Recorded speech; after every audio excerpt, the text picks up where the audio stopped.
Good day, folks. Welcome to my YouTube channel.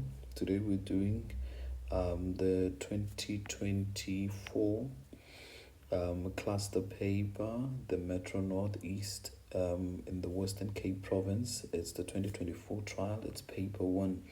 I'm gonna start first with the multiple choice. Let's cut the chase. Let's look at 1.1. It says a car with a mass M accidentally crashed to an oncoming truck with the mass 4m. Now it says compare the magnitude of the force of the truck on the car, the force of the car on the truck during the collision. Right, guys, whatever objects that are colliding, regardless of their masses, the force that they exert on each other, it's always the same. It's not gonna be zero. It's not gonna be smaller than. It's not gonna be greater than. They always the same in opposite direction. It's Newton's third law all the time when they give you. You see the mass of the car, the first car. It's one times less than the mass of the truck. Doesn't matter their mass, the other is bigger. What? 1.2. So the answer is B there. It's going to be the same magnitude. Now it says here in the diagram below, a 4 kg wooden block Y, which is the one that's on top of the table, connects to a 2 kg mass X, thereby the inelastic rope T1 and the frictionless pulley. It's held in a place by a light inelastic rope T2 at an angle of 10. If you look at this is a system. It's Newton. It's a system, and there's a force that is pulled at an angle there, right? There's a tension force that pulls at this system. I assume this system is accelerating in that way, right? And there's a tension force here, right? There's a tension force that the force of Tx that this 2 kg exert on this one, and there's a force that this one exert on this one, right? So that tension force is equal there, but compared to this one, this tension force is what is greater than this tension force. So now the question, it says, how does the magnitude of the tension T1 and T2 are compared? The T1 and T2, it's always, this tension force is going to be smaller than that one.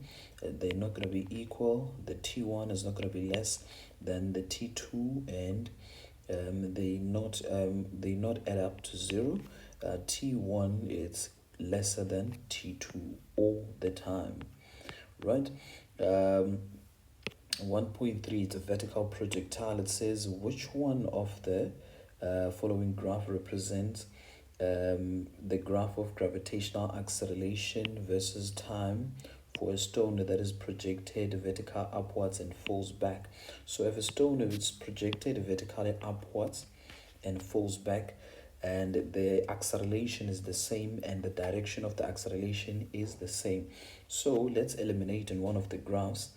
It cannot be this graph because the acceleration doesn't change the direction. You see, this one is positive acceleration and this one is negative acceleration. It's never like that. And the graph, it's not like this in B. This is a graph of the velocity. The acceleration graph is never like that, the shape. And C, do you see C? Here's the x-axis here. It's negative there, so the 9.8 is there. So this is the answer. And in D, the answer, it's never like the graph, it's never like that. It's a linear graph. So the possible option is these two, but this one is incorrect because it has a negative acceleration and a positive acceleration. So the answer here is C. 1.4, it says an object P, mass m, it has a mass m moving at constant velocity. Important information. It says along a smooth horizontal surface, right? So there's an object P. Let's say there's an object P. It's moving along a horizontal surface, so it's moving like that.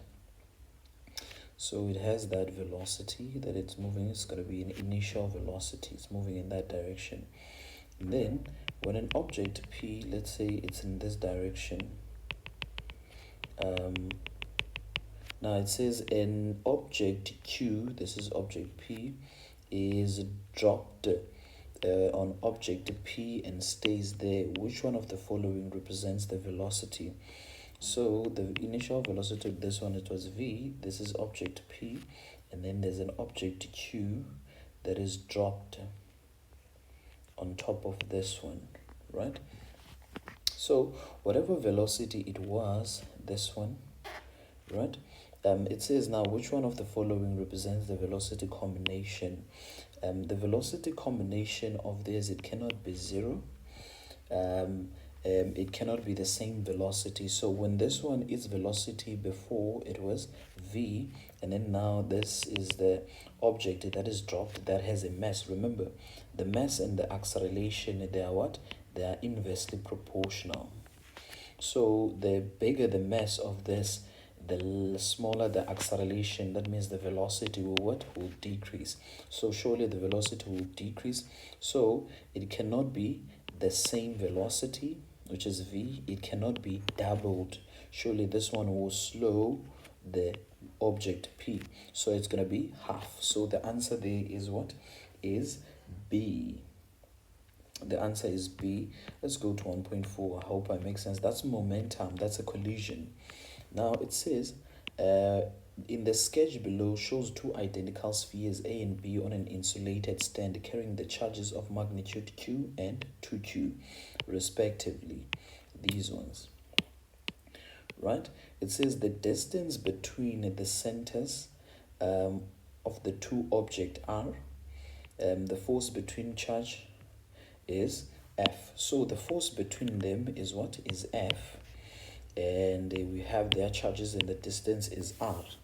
So initially they're like this. Now it says the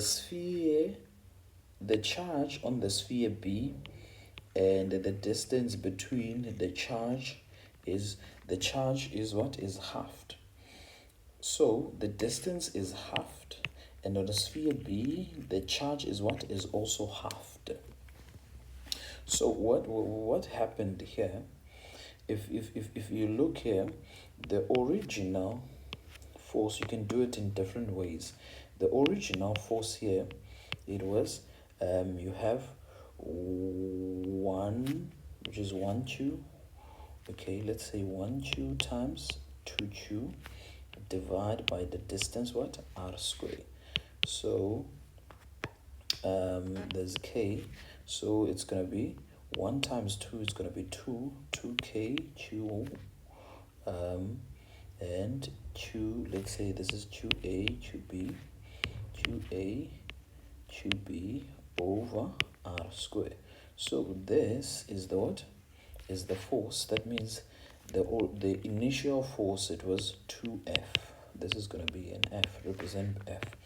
Now let's look at when the charge B is halved now, which is it's 1, 1. The charge B, it's halved. So the new force now, it's gonna be it's K, and it's 1QA times 1QB divided by, and the distance is what? Is halved. It's half R squared. So this is going to be 1 times 1. It's going to be 1K QA times QB over 1 over 4R squared. So what we're going to have here, we're going to have 1 over 4, and this will represent what?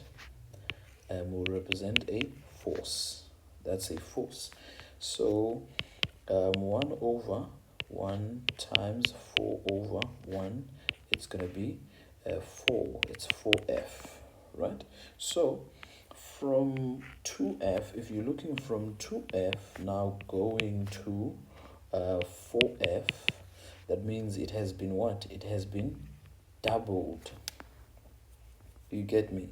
It has been doubled from there. So the answer in 1.7, the answer is 1.7 is what? Is C. It has been doubled. It's a double from there to there. Right? Okay, let's look at this way. Another way to approach this. You say force, which is we are looking for the new force now. What happened to the forces that we had? It was halved.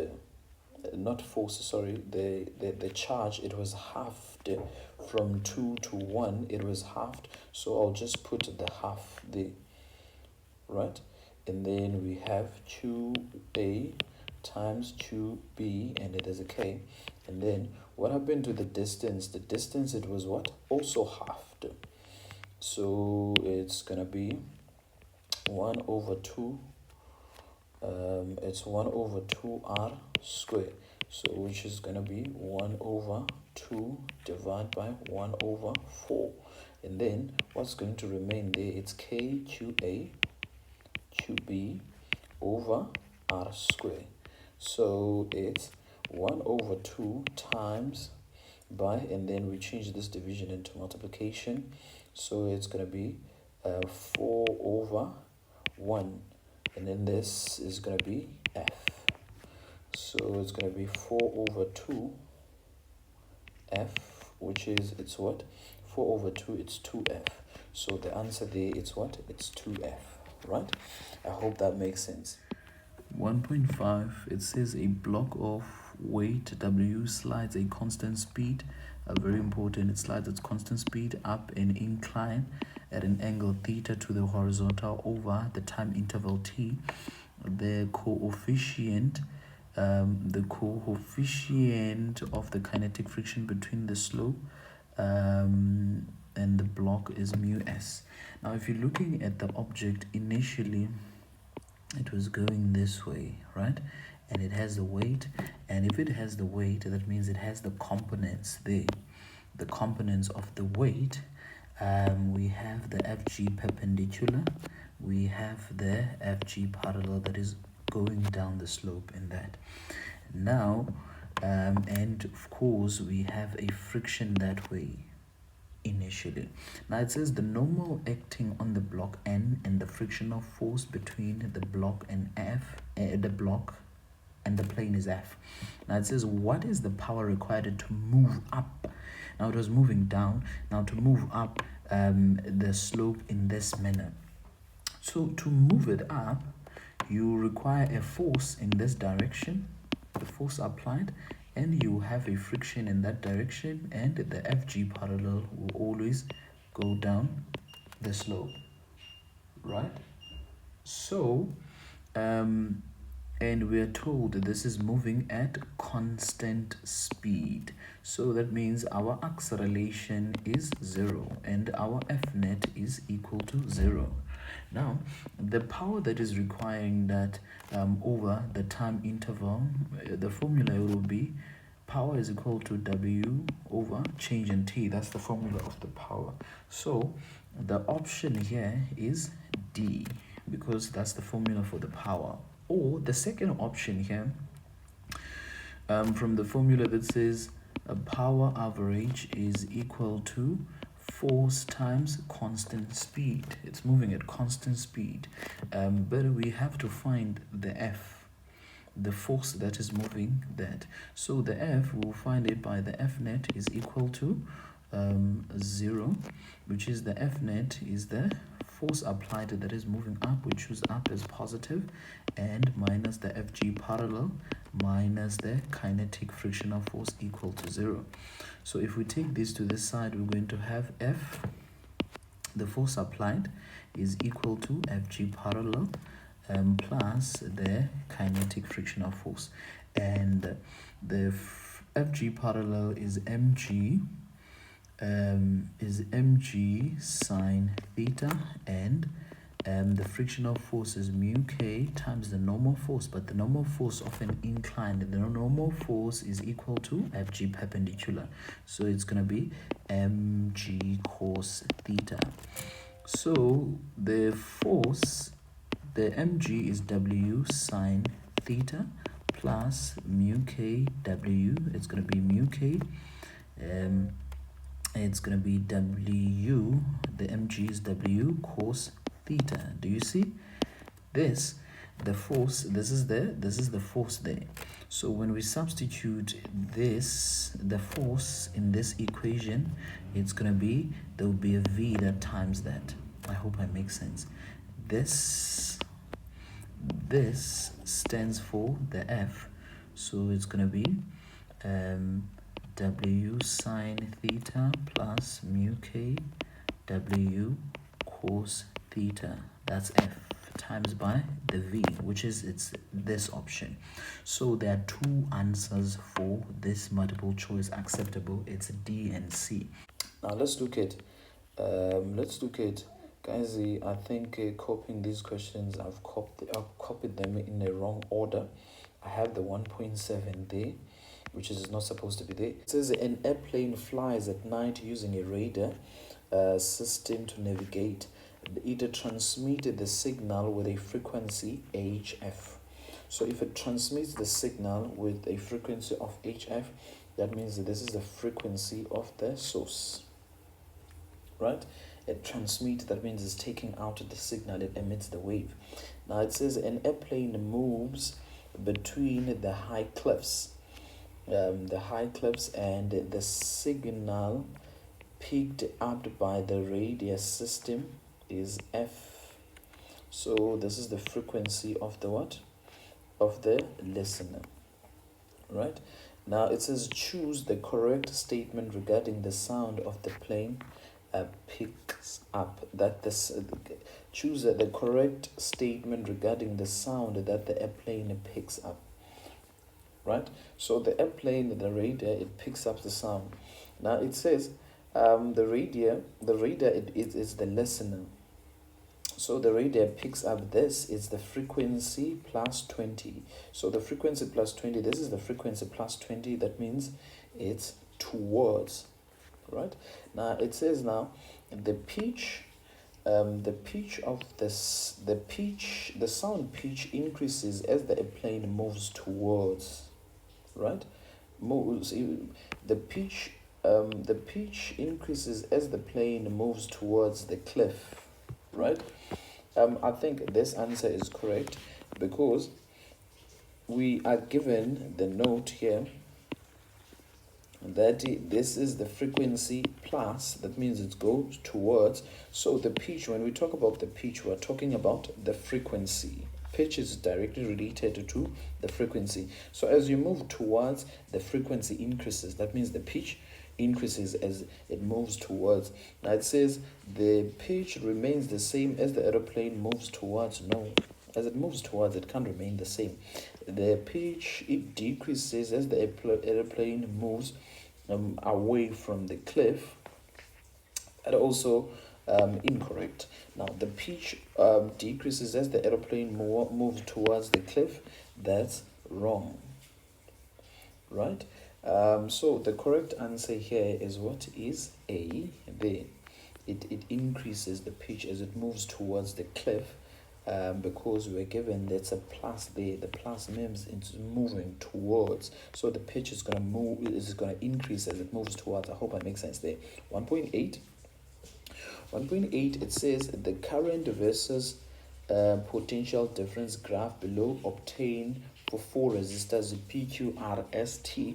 This type of question, guys, I have it in the electric circuit graphs. If you look at the video on the electric circuit graph, I've covered this, guys. Now we have this graphs, the curves here. These curves, they represent the resistance.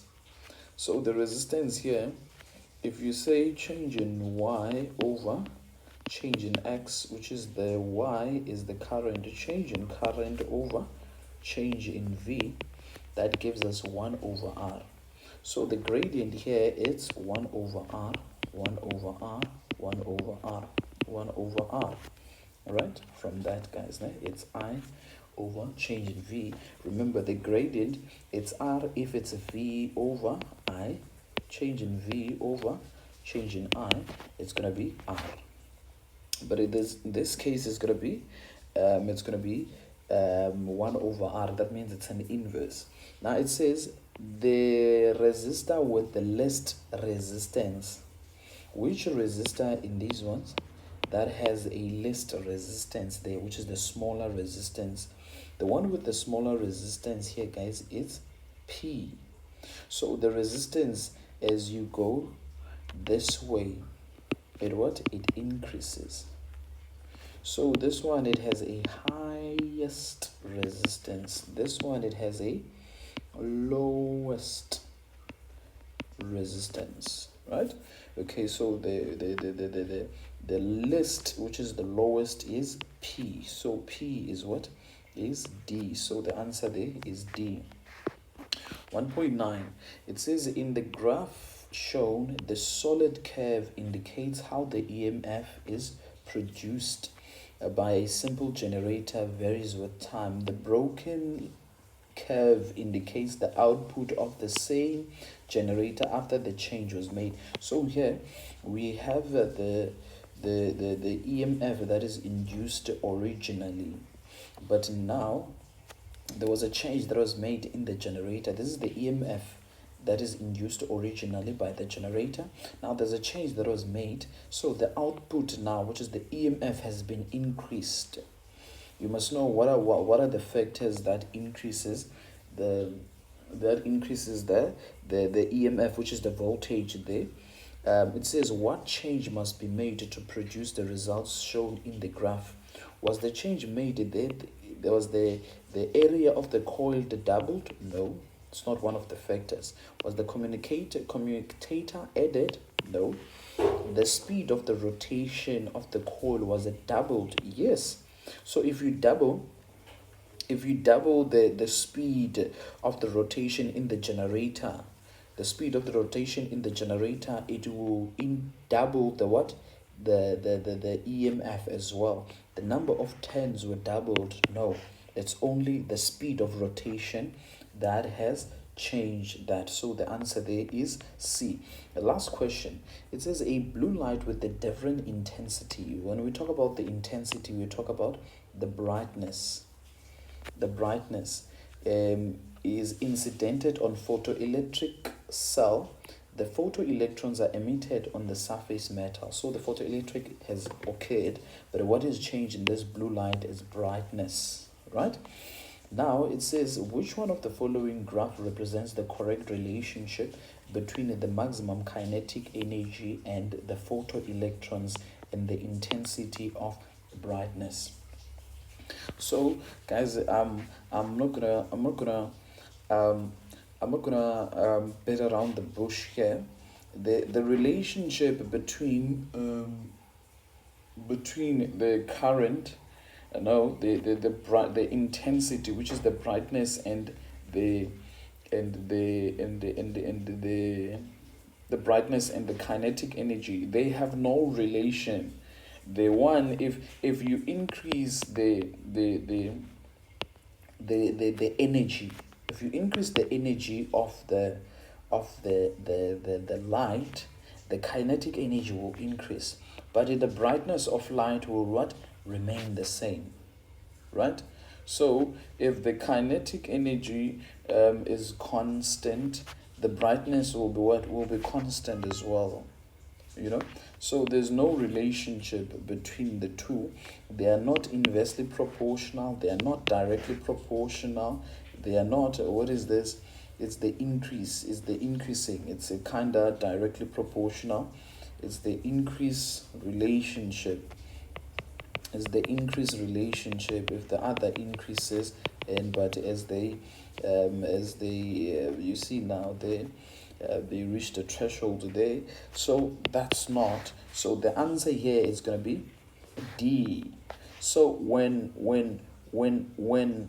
the brightness is increased, right? When the brightness is increased, the kinetic energy remain constant. Look at the brightness. Do you see the brightness is increased for the blue light, but it doesn't affect the kinetic energy. The kinetic energy remains the same. So guys, I hope I make sense by this multiple choice question. Cheers, bye.